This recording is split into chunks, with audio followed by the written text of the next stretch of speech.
The morning sun filtered through the towering glass windows of San Francisco's Five Seasons Hotel, casting golden streaks across the polished marble floors. The lobby, with its soaring ceilings and the subtle fragrance of expensive perfume lingering in the air, was alive with an unusual buzz of activity. Today was no ordinary day at this five-star establishment.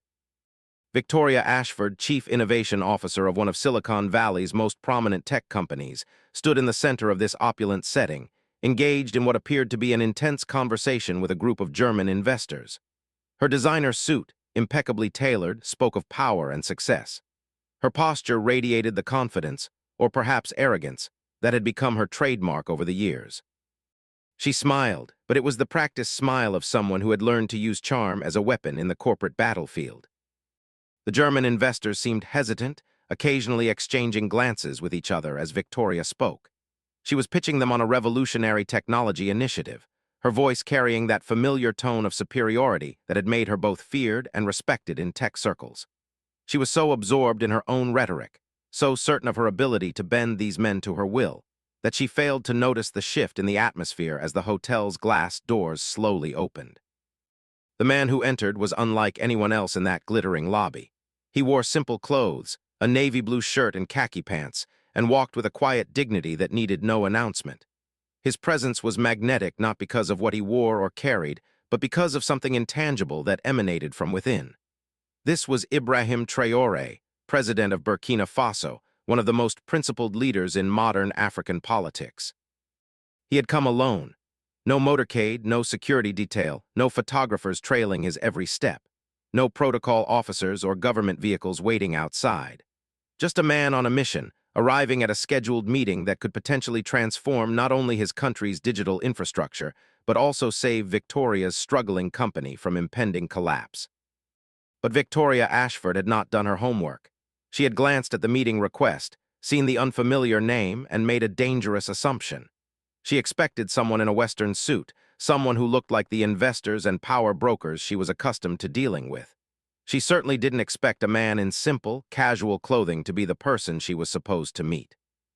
As President Traoré approached the reception area with measured steps, his eyes taking in the grandeur of the space, Victoria caught sight of him from the corner of her eye. Her lips curled slightly in disdain. She saw only what she wanted to see, the plain clothes, the unassuming manner, the dark skin. In her mind, this couldn't possibly be an important person. This was someone who had wandered into the wrong place. Traoré approached her with a respectful tone. "Miss Ashford," he said, his voice calm and dignified, "I'm here for our 9 o'clock meeting." Victoria turned to face him fully, her eyes scanning him from head to toe in a way that made her judgment abundantly clear. The corners of her mouth tightened, and when she spoke, her voice dripped with condescension. "Why are you here?" she asked sharply. "This is a meeting for serious investors, not for people like you." The words hung in the air like a slap. The German investors' heads turned sharply, their eyes widening in surprise. Several hotel guests nearby paused in their movements, sensing the tension. President Traoré stood perfectly still. His expression didn't change to one of anger or shock. Instead, there was only a deep sadness in his eyes, the kind that comes from witnessing humanity's failures repeatedly. He had dignity that couldn't be shaken by insults, a composure born from leading a nation through countless challenges.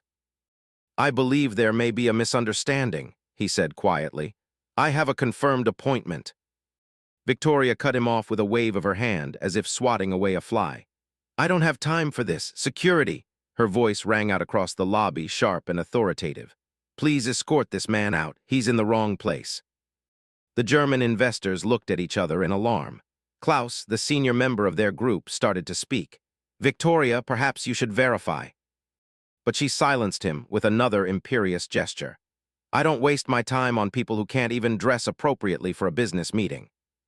And just like that, in a span of mere seconds, Victoria Ashford had made the most catastrophic mistake of her professional life. She had judged a world leader, a man of impeccable principles and international respect, based solely on his appearance. She had allowed her prejudices, conscious or unconscious, to override reason, protocol, and basic human decency. The sound of heavy footsteps echoed across the marble floor as 2 security guards approached.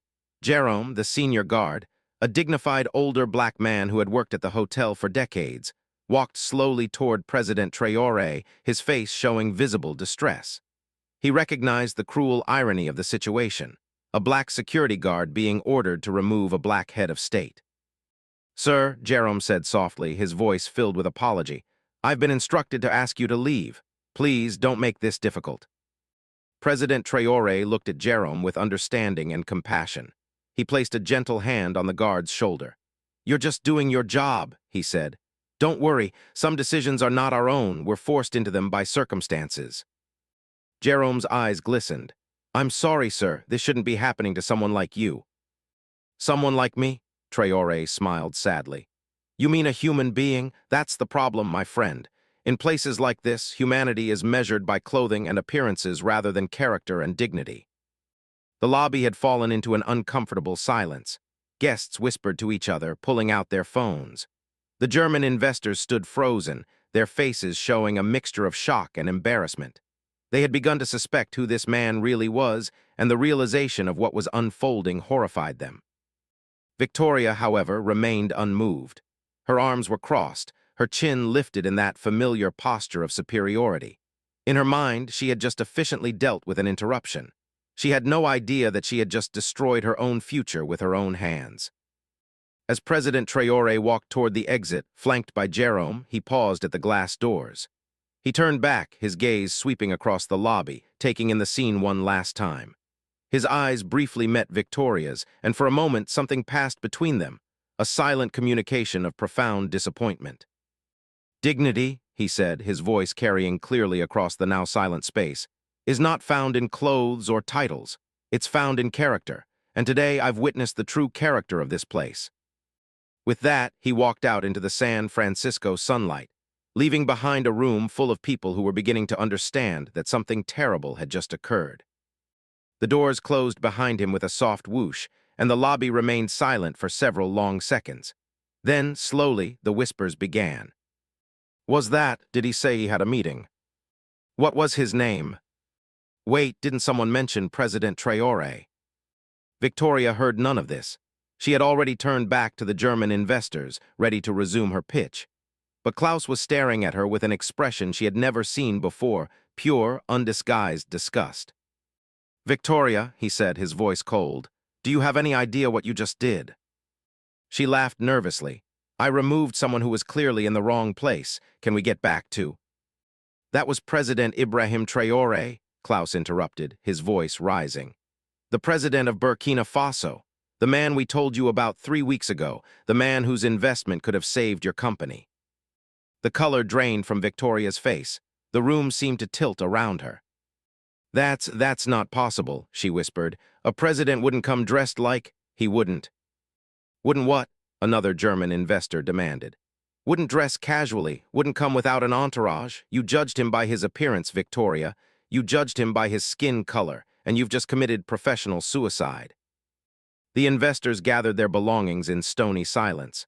As they walked past Victoria toward the exit, Klaus paused. "We cannot do business with someone who lacks such basic human decency. Our firm is withdrawing from all negotiations. Good luck, Ms. Ashford. You're going to need it." And then they were gone, leaving Victoria standing alone in the middle of the lobby, her mind racing to comprehend what had just happened. Victoria's hands trembled as she pulled out her phone. She had to fix this. She had to explain. There had been a misunderstanding. Surely it could be corrected.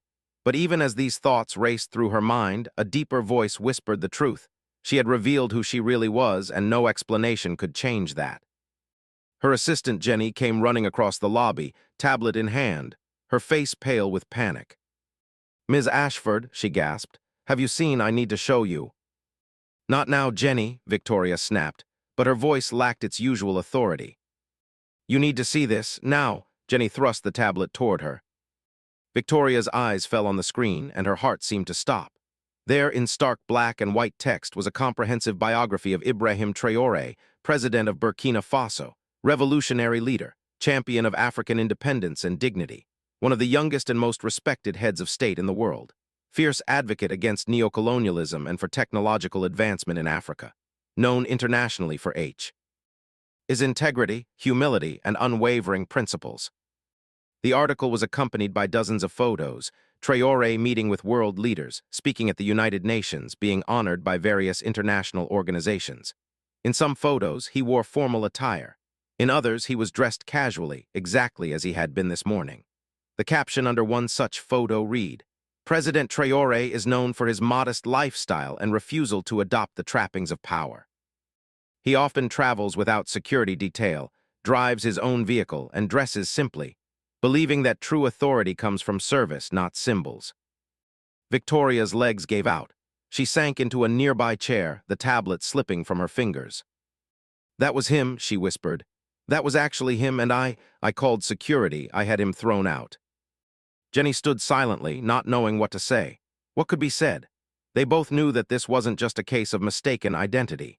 Victoria had looked at President Traoré and made instantaneous judgments based on his appearance, his casual clothing, and his dark skin, and those judgments had led to a catastrophic decision.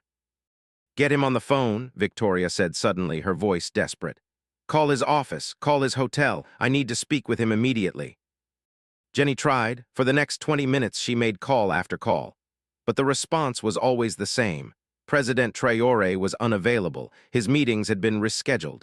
No, he could not be reached for comment. Finally, a brief email arrived from his chief of staff.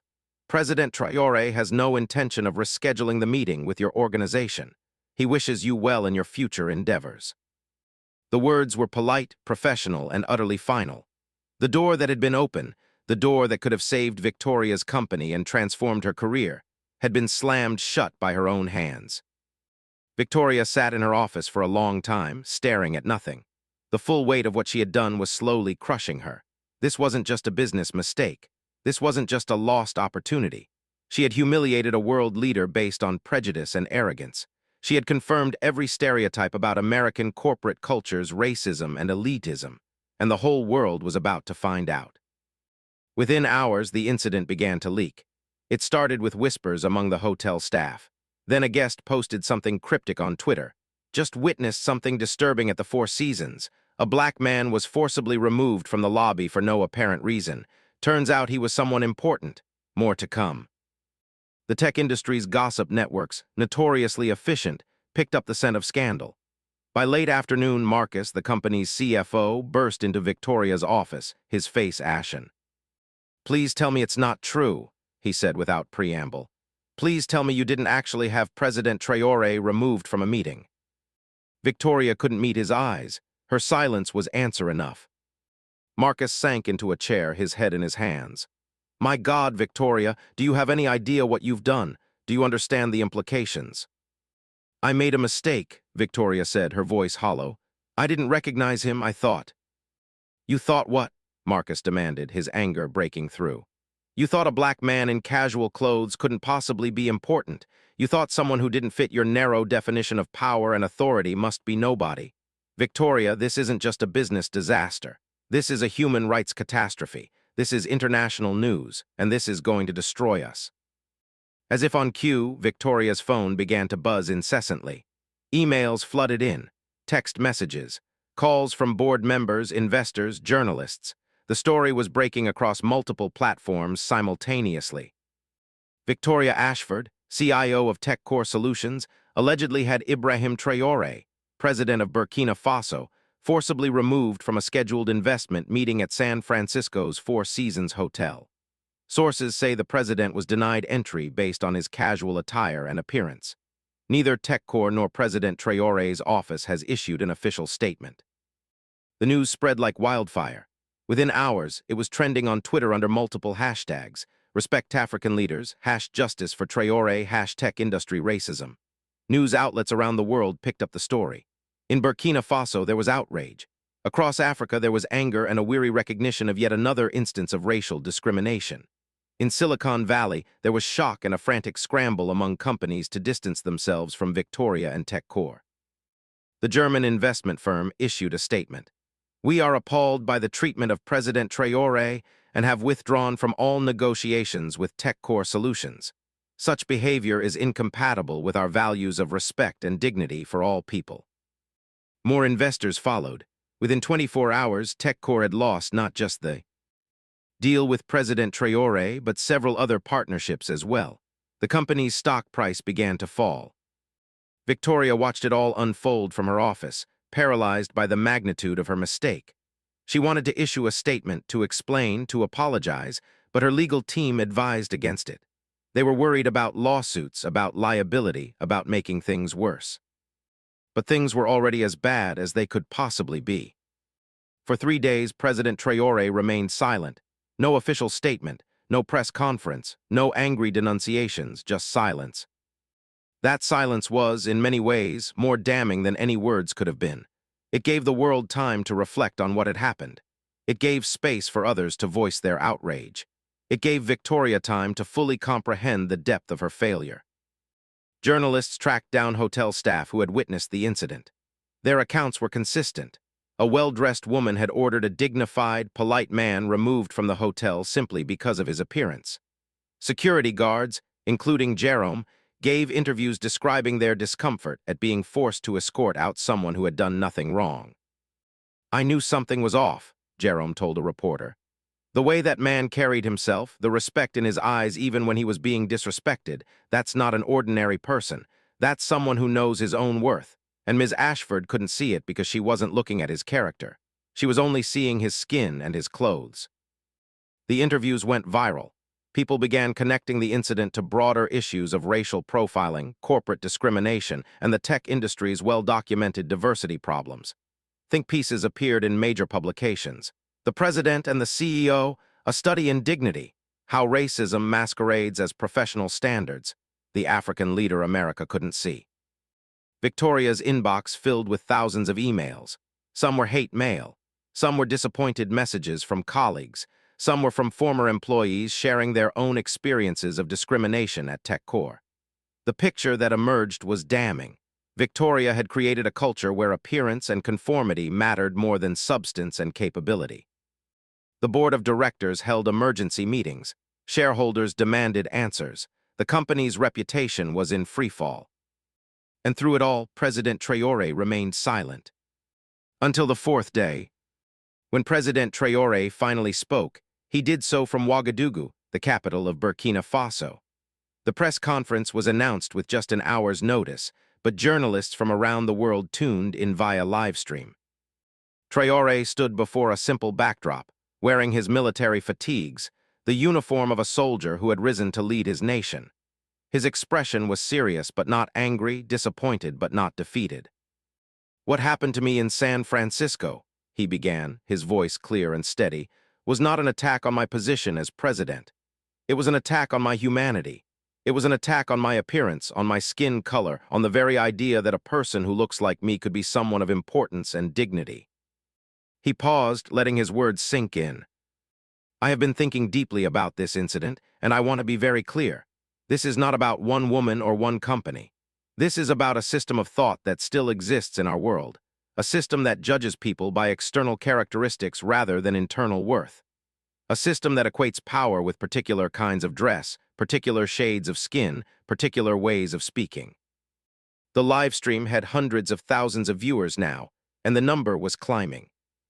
"I chose to come to that meeting dressed simply because I believe that true authority does not need expensive clothes to announce itself. I believe that respect should be given to humans as humans, not based on their appearance. But I learned, once again, that this belief is not universally shared." His eyes seemed to look directly through the camera, addressing not just the journalists in front of him, but the entire watching world. "Dignity is not the property of any nation or any company. It is the fundamental right of every human being. When a place judges people by their clothing rather than their character, when it values appearance over substance, that place is not progressive. It is trapped in a mental colonialism that is far more dangerous than any physical empire." The words resonated across continents. In Africa, people took to the streets in support of their leader.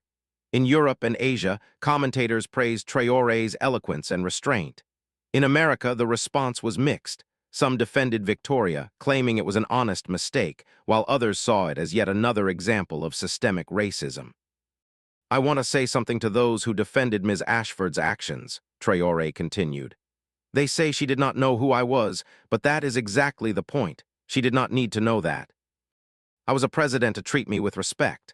Every person, every security guard, every janitor, every street vendor, every human being deserves to be treated with dignity.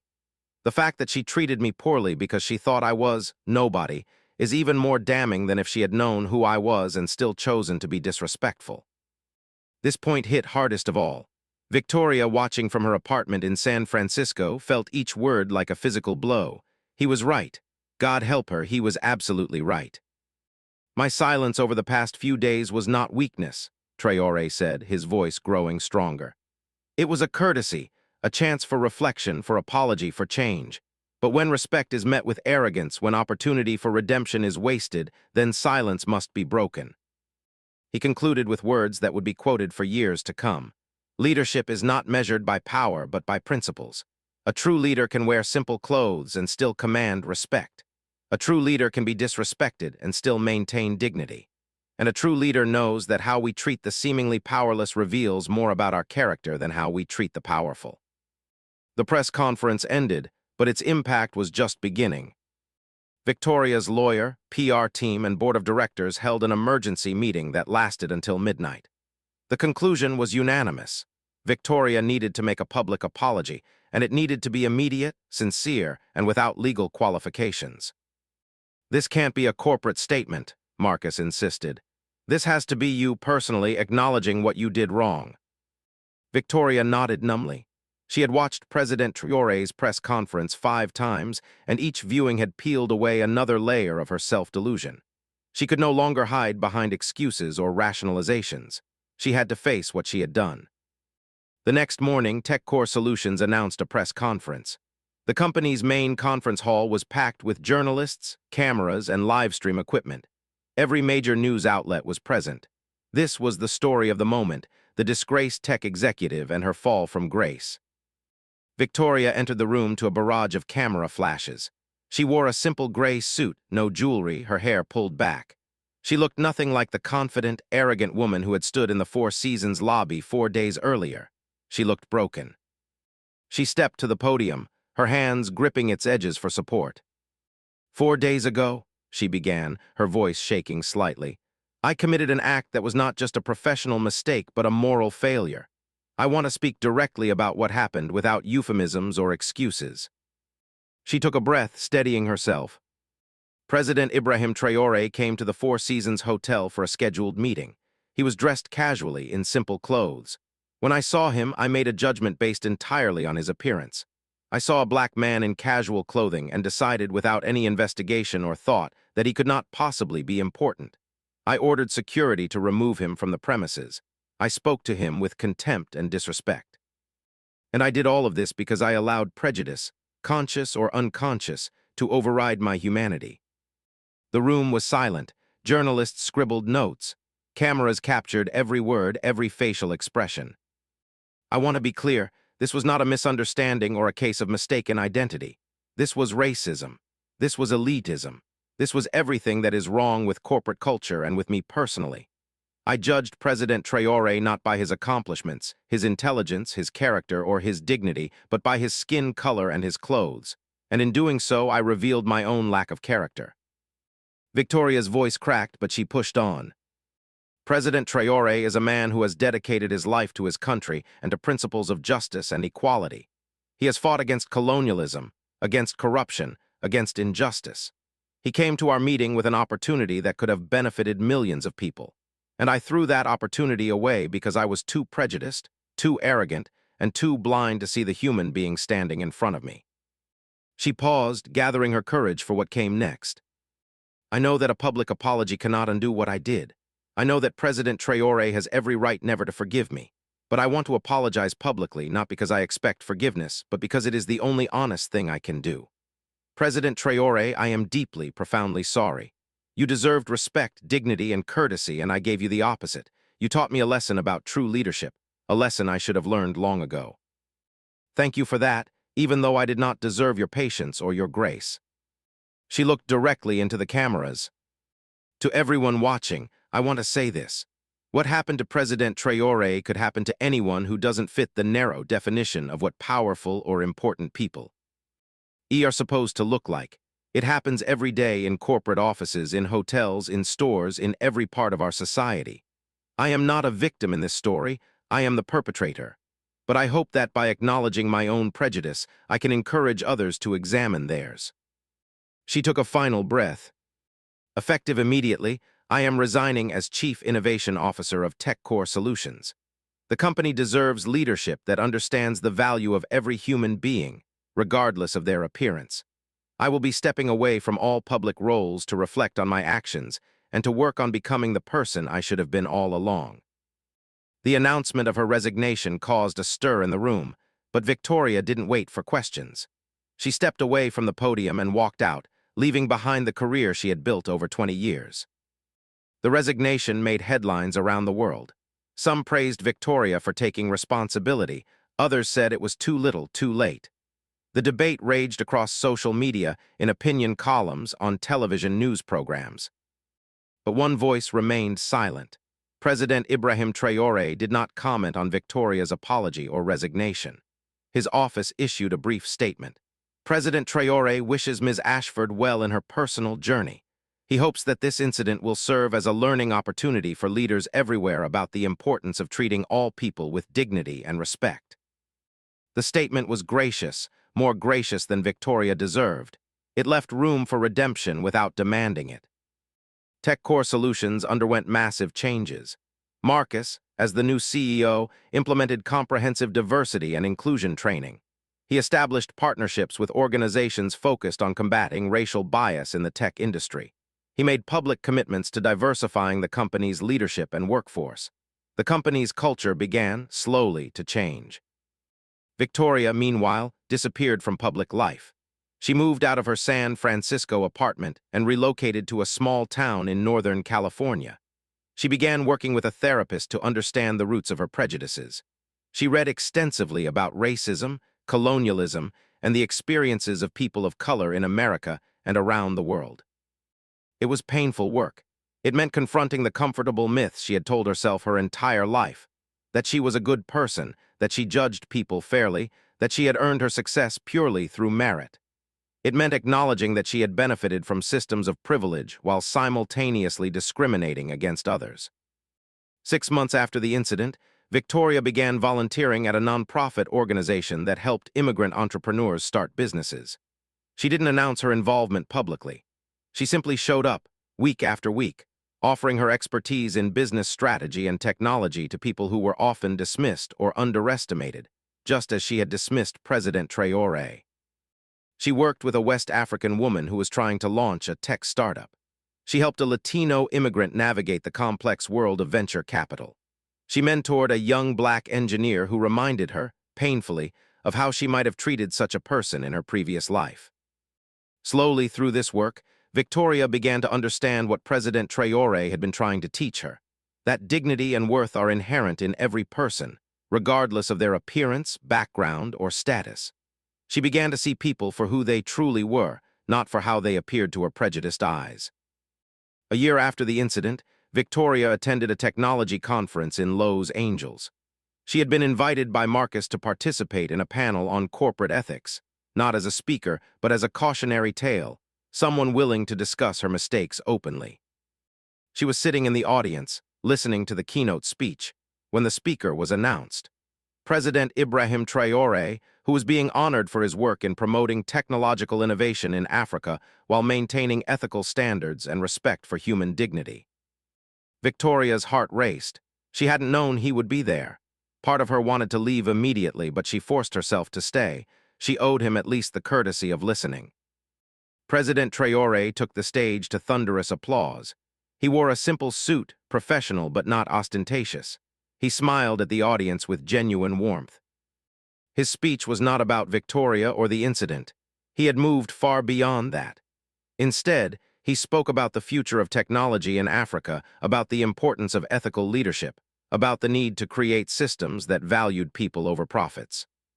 Technology should serve humanity, he said, not the other way around.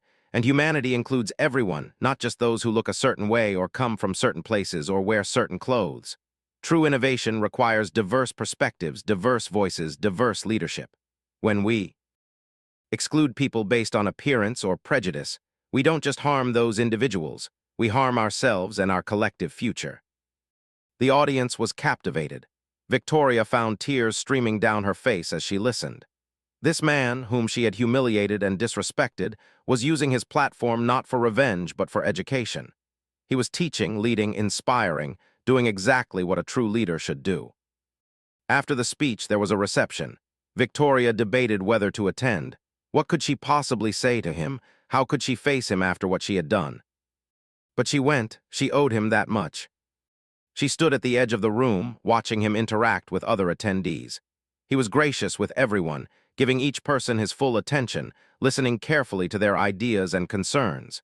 He treated the conference staff with the same respect he gave to corporate executives. This, Victoria realized, was what true leadership looked like. Finally, as the reception was ending, she approached him. Her heart pounded so hard she could barely breathe. "President Traoré," she said softly, "I don't expect you to remember me, but—" "Ms. Ashford," he said, turning to face her. His expression was neutral, neither hostile nor warm. "I remember." Victoria felt her eyes fill with tears. I want to apologize again. I know my public apology can never undo what I did, but I've been working on myself, trying to understand and change." He held up a hand, gently stopping her. "Ms. Ashford, I accepted your apology a long time ago, not because you earned forgiveness, but because carrying anger and resentment serves no one. I hope you have found peace with yourself." "I don't know if I deserve peace," Victoria admitted.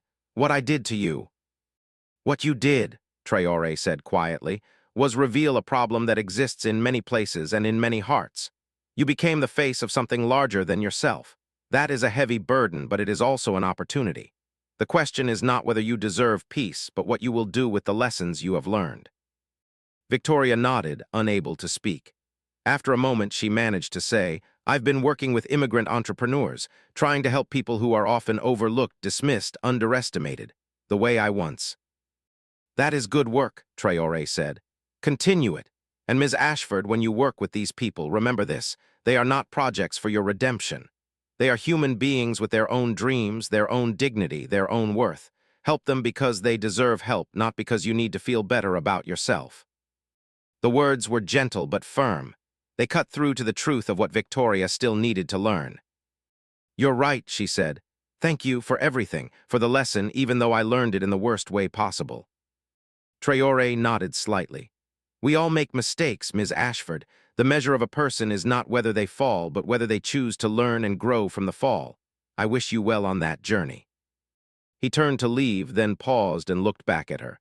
"And Ms. Ashford, next time you meet someone, look at them with your heart, not your eyes. That is where true sight exists." With that, he walked away, leaving Victoria standing alone with tears on her face and hope, for the first time in a year, in her heart. 3 years later, Victoria Ashford published a book titled The Cost of Prejudice, a personal account of failure and learning. In it, she detailed not just the incident with President Traoré, but her entire journey of understanding her own biases, prejudices, and failures of character. The book was controversial. Some said she was profiting from her mistakes. Others argued that she was using her platform appropriately, sharing important lessons with a wider audience. President Traoré, when asked about it, simply said, "If her story helps even one person examine their own prejudices, then something good has come from a difficult situation." Victoria donated all proceeds from the book to organizations fighting racial discrimination and supporting African entrepreneurship.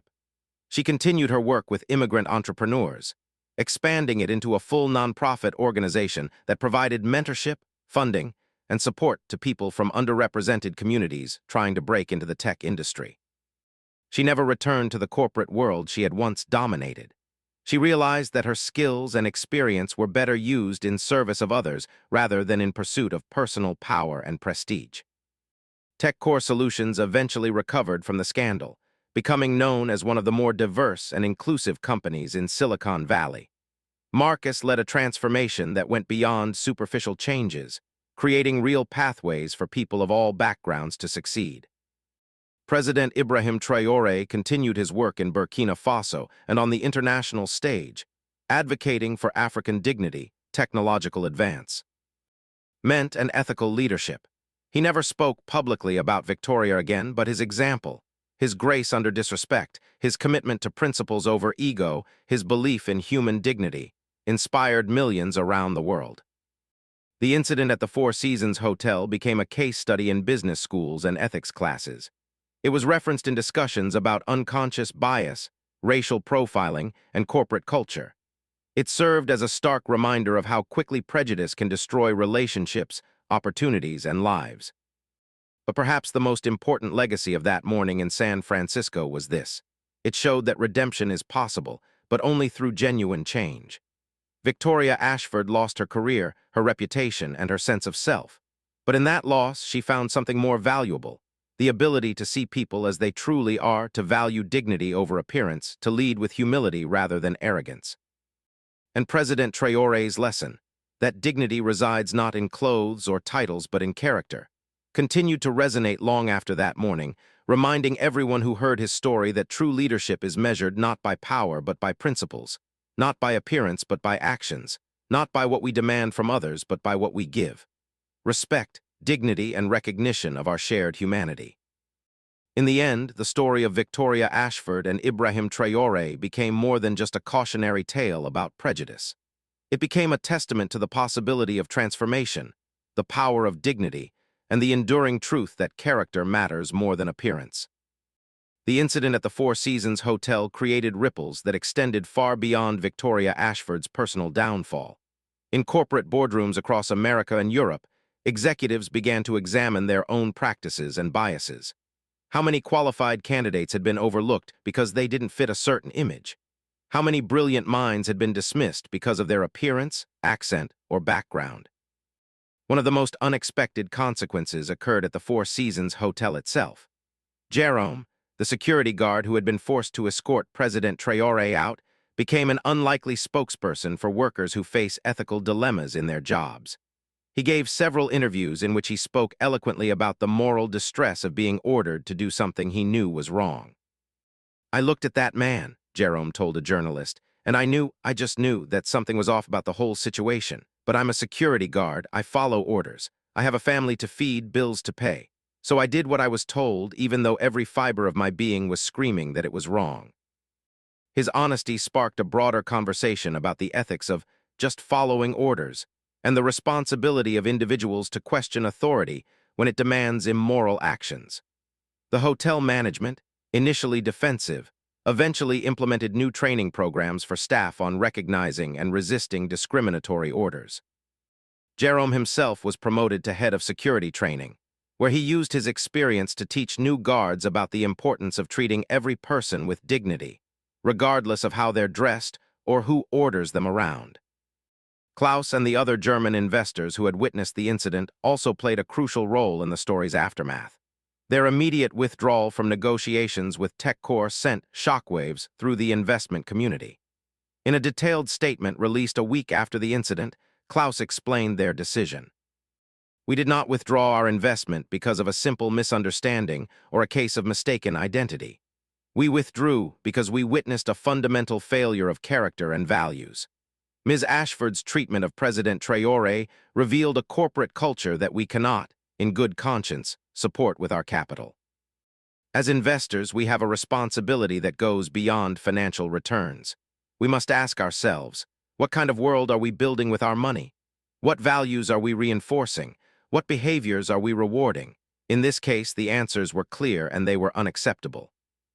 The statement was radical for the investment world, where moral considerations often took a back seat to profit potential. But Klaus and his firm stood by their decision, even when it meant walking away from what could have been a lucrative deal. Their stance inspired other investors to implement ethical screening processes. Several major investment firms created dignity and respect criteria for their portfolio companies, requiring regular audits of workplace culture and leadership practices. The idea that how a company treated people, all people, not just shareholders, mattered to its fundamental value began to gain traction in financial circles. Klaus later told an interviewer, "President Traoré taught us something that day, even though he was the one being disrespected. He showed us what true dignity looks like. It doesn't demand recognition. It doesn't need validation from others. It simply exists, unshakable regardless of circumstances. That's the kind of leadership we want to invest in. In Africa, the incident resonated deeply, touching on centuries of colonial disrespect and ongoing struggles for dignity on the world stage. President Traoré became an even greater hero to many Africans, who saw in his quiet grace a response to historical humiliations. In Burkina Faso, murals appeared on walls depicting the moment at the Four Seasons Hotel, with President Traoré standing tall and dignified while being confronted by security guards. The murals carried captions like "Dignity cannot be removed" and "True power needs no announcement." University students across the continent organized discussions and debates about the incident. What did it mean that an African head of state could be treated this way in America? What did it say about how Africans were perceived globally? And how should people respond when they encountered such discrimination? The African Union issued a statement praising President Traoré's dignified response to an undignified situation, and calling for greater respect for African leaders and African people in international forums. Several African countries implemented educational programs about the incident in their schools, using it as a teaching moment about dignity, respect, and responding to injustice with grace rather than rage. A prominent Nigerian author wrote an essay titled "The President in Khaki Pants: What America Still Doesn't Understand About Africa." In it, she argued that the incident revealed deeply ingrained assumptions about what power and authority look like, assumptions rooted in Western standards that dismiss other cultural approaches to leadership. President Traoré's choice to dress simply, she wrote, was not a failure to understand protocol. It was a deliberate statement about what matters and what doesn't. He was saying, "I am secure enough in my authority that I don't need expensive clothes to prove it." But America couldn't hear that message because it was too busy judging him by its own narrow standards.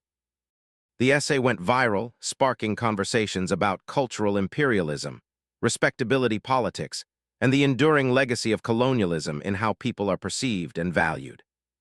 For Victoria Ashford, the months following her resignation were the darkest of her life. She had lost not just her job and her reputation, but her sense of identity. For 2 decades, she had been Victoria Ashford, powerful CIO, feared and respected in Silicon Valley. Now she was Victoria Ashford, the woman who had a president thrown out of a hotel because of his skin color. The hate mail was overwhelming. Death threats arrived regularly. She had to change her phone number and email address multiple times. Social media was a nightmare. Every post about her was filled with vitriol, mockery, and rage. Some of it was justified criticism of her actions. Much of it crossed into cruelty for cruelty's sake. But perhaps worse than the hate were the people who defended her.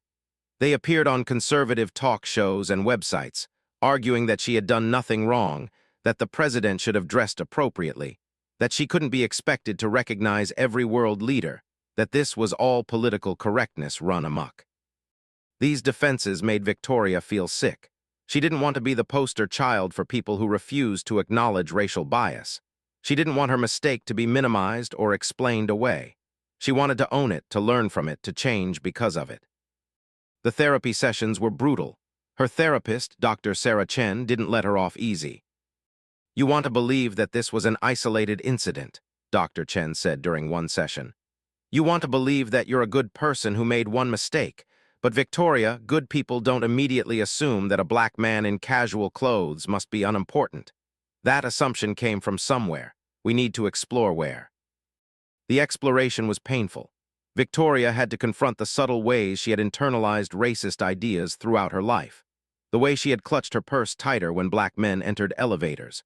The way she had unconsciously assumed that the black employees at her company were in junior positions. The way she had praised black colleagues as articulate, as if that were somehow surprising. The way she had congratulated herself on being colorblind, without realizing that refusing to see race meant refusing to see the very real discrimination that people of color faced. "Colorblindness isn't the goal," Dr. Chen explained. "Seeing color and valuing people anyway, that's the goal. Acknowledging difference without making it a basis for discrimination, that's what we should aim for." Victoria kept a journal during this time. In it, she wrote about her memories, her feelings, her realizations. One entry, written Thr. Months after the incident, captured her state of mind. "I thought I was a good person. I thought that because I didn't use racial slurs or join the KKK, I wasn't racist. But racism isn't just about active hatred. It's about the assumptions we make, the judgments we render, the humanity we deny to people who don't look like us. I looked at President Traoré and saw not a person but a category. Black man, casual clothes, doesn't belong. I didn't see his intelligence, his accomplishments, his dignity. I didn't see him at all. And that's the worst part. I erased his humanity with a glance. How many other people have I done that to? How many lives have I affected with my unconscious bias? The number terrifies me. When Victoria started volunteering at the Immigrant Entrepreneur nonprofit, she did so anonymously. She used her middle name, wore no designer clothes, and made sure her past wasn't immediately discoverable. She wanted to help without making it about her redemption. The organization, called New Horizons Collective, served immigrants and refugees trying to start businesses in America. Many of them had been successful professionals in their home countries, doctors, engineers, business owners, but found themselves struggling to navigate American systems, access capital, and be taken seriously by investors and customers. Victoria's first assignment was to help a woman named Amara, a software engineer from Ghana who had developed an innovative app for agricultural planning, but couldn't get anyone to invest in it. "They look at me," Amara told Victoria during their first meeting, "and they see an African woman. They don't see my MIT degree. They don't see my 10 years of experience. They don't see the quality of my product. They just see what they expect to see." Victoria felt the words like a punch to the gut. She was hearing her own crime described from the victim's perspective. Over the next 6 months, Victoria worked with Amara to refine her pitch, connect with investors who had demonstrated commitment to diversity, and navigate the complex world of startup funding. When Amara finally secured her first round of investment, she hugged Victoria with tears in her eyes. "You believed in me when no one else would," Amara said. Victoria had to turn away to hide her own tears. "You deserved that belief all along," she said quietly. "I'm just sorry there aren't more people who see what I see now." She worked with dozens of entrepreneurs over the following years. A Syrian refugee who wanted to open a restaurant, a Mexican immigrant with a revolutionary water purification system, an Ethiopian woman creating educational software, a Honduran man developing sustainable farming techniques. Each person taught Victoria something new. She learned about the devastating impact of being constantly underestimated. She learned about the exhaustion of having to prove your worth over and over again. She learned about the resilience required to keep going when the world tells you that you don't belong. She also learned about her own limitations. Even as she tried to help, she sometimes caught herself making assumptions or judgments based on appearance or accent. The difference now was that she recognized these thoughts when they arose and actively worked to counter them. "Unlearning racism isn't a one-time event," Dr. Chen told her. "It's a lifelong practice. You'll mess up. You'll have moments where your old programming kicks in. The key is to notice, to acknowledge, and to correct." When Victoria decided to write a book about her experience, she struggled with the ethics of it. Was she exploiting her victim's story? Was she centering herself in a narrative that should be about the harm of racism, not her personal journey? Was she trying to profit, financially or reputationally, from her mistakes? She discussed these concerns with her editor, with Dr. Chen, with the people at New Horizons Collective, and eventually with Marcus, who had become an unexpected friend in the aftermath of the scandal. "Write the book," Marcus told her, "but write it honestly. Don't make yourself the hero. Don't ask for sympathy. Just tell the truth about what you did, why you did it, and what you've learned. If you do that, it might actually help people." The writing process took 2 years. Victoria wrote and rewrote each chapter, struggling to find the balance between honesty and self-indulgence, between accountability and self-flagellation. She sent drafts to sensitivity readers, to people who had experienced discrimination, to scholars who studied racism and bias. She incorporated their feedback, even when it was harsh. The final book, The Cost of Prejudice, a personal account of failure and learning, was unflinching in its examination of Victoria's actions and their consequences. She described in detail what she had done, what she had been thinking, and what she should have been thinking. She analyzed her own biases, traced them to their sour ease, and explained the work she had done to address them. Crucially, she also elevated the voices of others. The book included interviews with people who had experienced similar discrimination, with scholars who studied racial bias, with activists working to combat prejudice in corporate America. Victoria made sure that her story was part of a larger narrative, not the center of it. When the book was published, the reaction was mixed. Some praised her honesty and willingness to be vulnerable. Others argued that she was rehabilitating her image at the expense of her victim. Black commentators were particularly divided. Some appreciated her candor and her work toward change, while others felt that white people's journeys of racial awakening received too much attention and praise compared to the lifelong work that people of color did to survive in racist systems. Victoria expected this division and accepted it. She did multiple interviews where she made clear that she wasn't seeking forgiveness or absolution.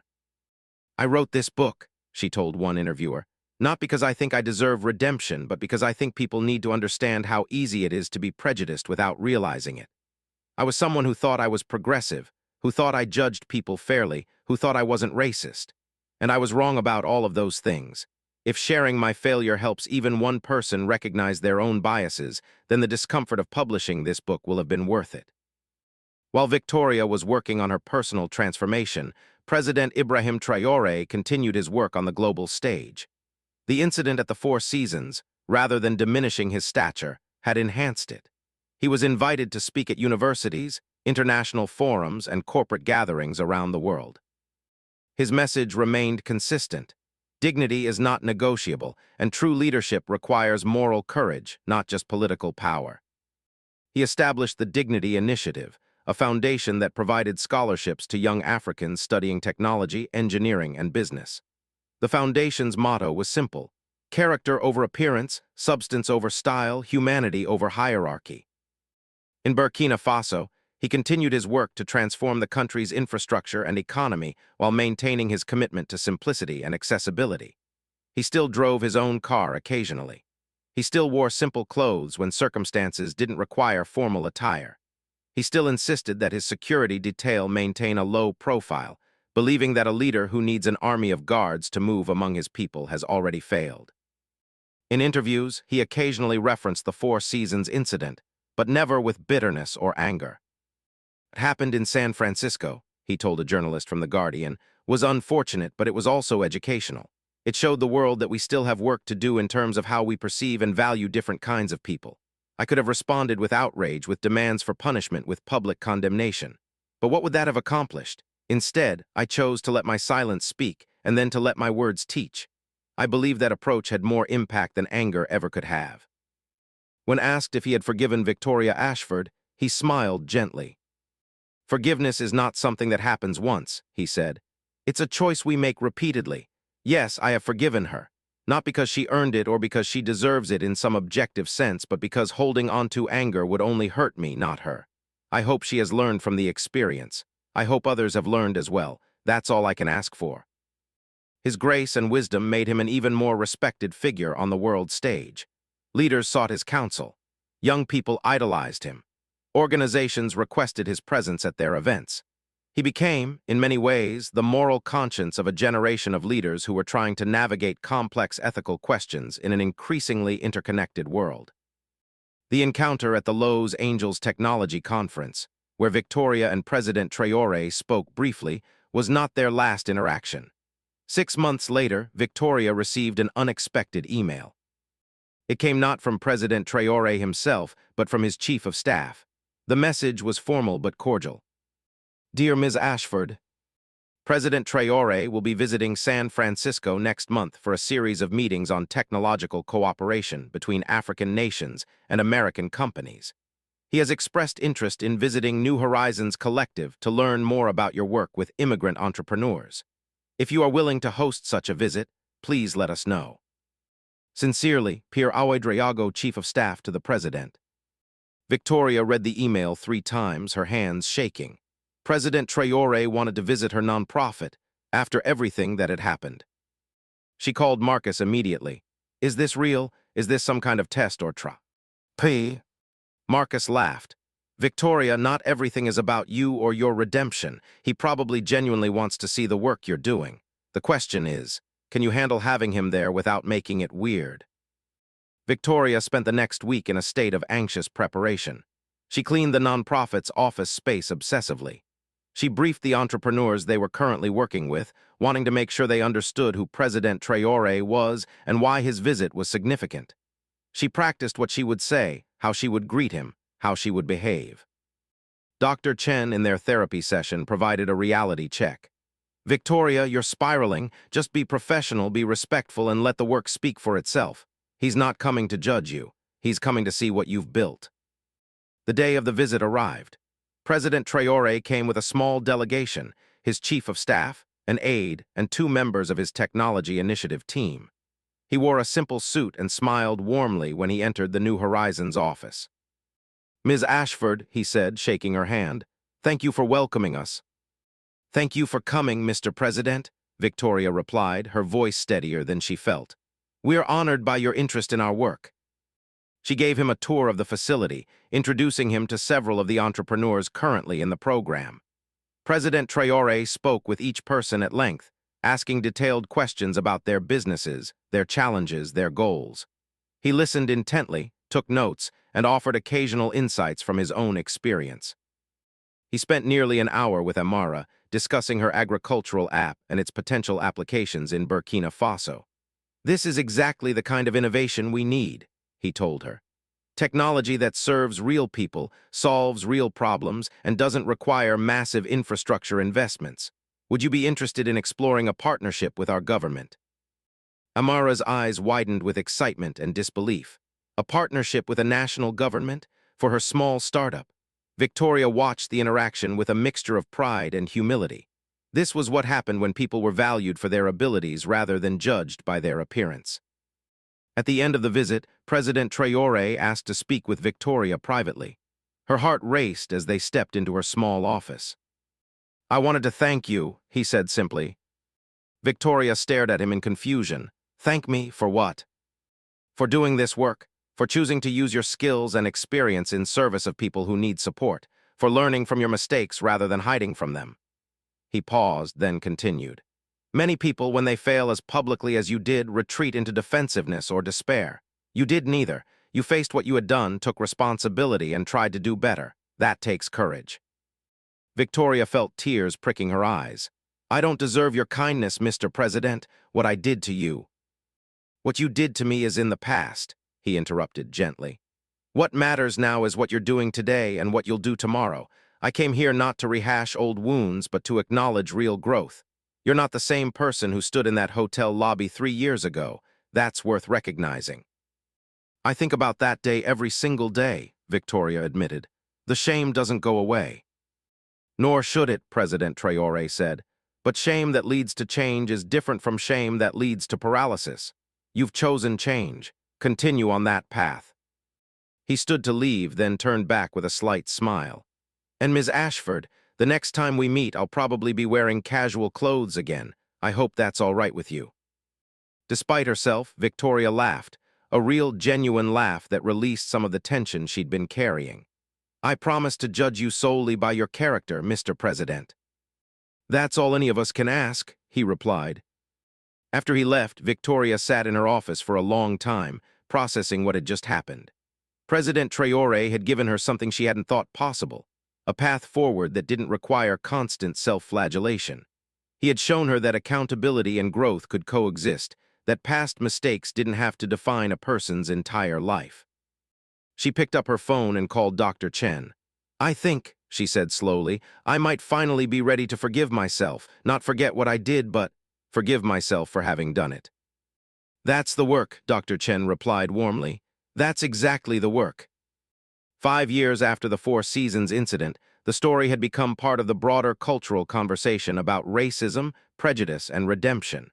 Business schools taught it as a case study. Ethics classes analyzed it from multiple perspectives. HR departments used it in diversity training. New Horizons Collective had grown significantly under Victoria's leadership. It had expanded to 3 cities and had helped launch over 200 red businesses owned by immigrants and refugees. Many of these businesses had become successful, providing jobs and services in their communities. Victoria remained the organization's director, but she had deliberately built a diverse leadership team. The board of directors included immigrants from 6 different countries. The staff reflected a wide range of backgrounds, experiences, and perspectives, and Victoria made sure that decision-making power was shared, not concentrated in her hands alone. Tech Core Solutions, under Marcus's leadership, had become a model for corporate diversity and inclusion. The company regularly published reports on its hiring practices, pay equity, and workplace culture.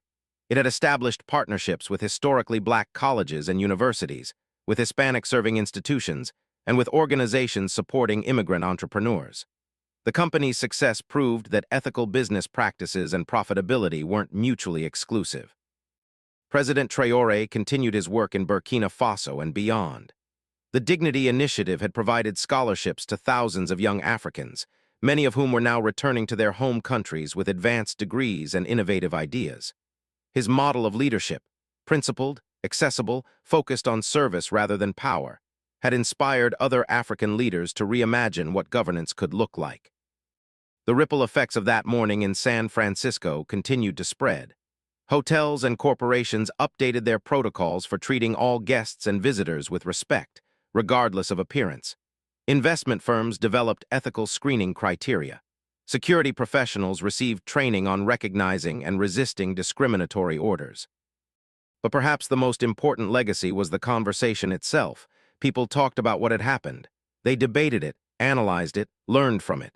Parents used it to teach their children about prejudice. Teachers used it to spark discussions about race and class. Activists used it to illustrate the ongoing reality of discrimination. Victoria herself became an unlikely spokesperson for the possibility of change. She gave speeches, always careful to center the harm of racism rather than her personal redemption, at universities, corporations, and nonprofit organizations. Her message was consistent. I'm not standing here as an example of successful transformation. I'm standing here as a warning about how easy it is to be prejudiced without realizing it, and as evidence that change, while difficult and imperfect, is possible. Don't make me your hero, I'm not, but maybe learn from my failure so you don't have to repeat it. On the 6th anniversary of the incident, Victoria returned to the Four Seasons Hotel for the first time since that fateful morning. She stood in the lobby, looking at the marble floors and the soaring ceilings, remembering the person she had been and comparing her to the person she was trying to become. Jerome, still working as head of security training, spotted her and walked over. "Ms. Ashford," he said warmly, "it's good to see you." "Jerome," she replied, genuinely happy to see him. "How are you?"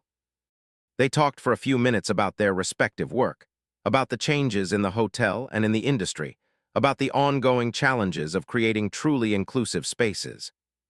"You know," Jerome said thoughtfully, "that day changed my life too. I've spent the past 6 years teaching people that following orders isn't enough. You have to know when to question, when to push back, when to say, this isn't right." President Traoré taught us all something that day, even though he was the one being disrespected. Victoria nodded. He taught through his dignity. That's true leadership, teaching even when you're the one being wronged. As she left the hotel, Victoria thought about the long, difficult journey she had been on. She thought about all the people she had hurt through her prejudices, the opportunities she had denied to others, the harm she had caused. She thought about the hard work of unlearning bias, of challenging assumptions, of seeing people, really seeing them beyond their appearance. She also thought about President Traoré, who had responded to disrespect with grace, to humiliation with dignity, to anger with wisdom. He had shown the world what true leadership looked like, and in doing so, he had given Victoria and countless others a roadmap for how to be better humans. The work wasn't finished. It would never be finished. Combating prejudice, learning to value all people, creating truly equitable systems, these were ongoing challenges that required constant attention and effort. But the journey had begun, and every day Victoria woke up committed to continuing it. As she walked down the San Francisco street, her phone buzzed with a message from Amara. "Just closed a deal to expand to 3 more African countries. President Traoré's recommendation opened so many doors. Thank you for believing in me." Victoria smiled, her heart full. This was the work, not redemption exactly. She had long ago accepted that some wounds leave permanent scars, but contribution, growth, service, using her privilege and skills to amplify voices that might otherwise go unheard, to support dreams that might otherwise go unfunded, to see worth in places that others might overlook. She thought of President Traoré's parting words to her. "The next time we meet, I'll probably be wearing casual clothes again." And she thought of her own response. "I promise to judge you solely by your character." It was a promise she worked every day to keep, not just with him, but with everyone she met. To look beyond surface appearance, beyond first impressions, beyond her own biases and assumptions. To see the humanity in every person, regardless of how they looked, where they came from, or how they presented themselves to the world. It was the lesson that had cost her everything to learn, but it was a lesson that, once learned, changed everything. And as she disappeared into the crowd of people walking along the sidewalk, people of every color, speaking every language, wearing every style of clothing, Victoria Ashford finally understood what President Ibrahim Traoré had known all along. True dignity cannot be given or taken away by others.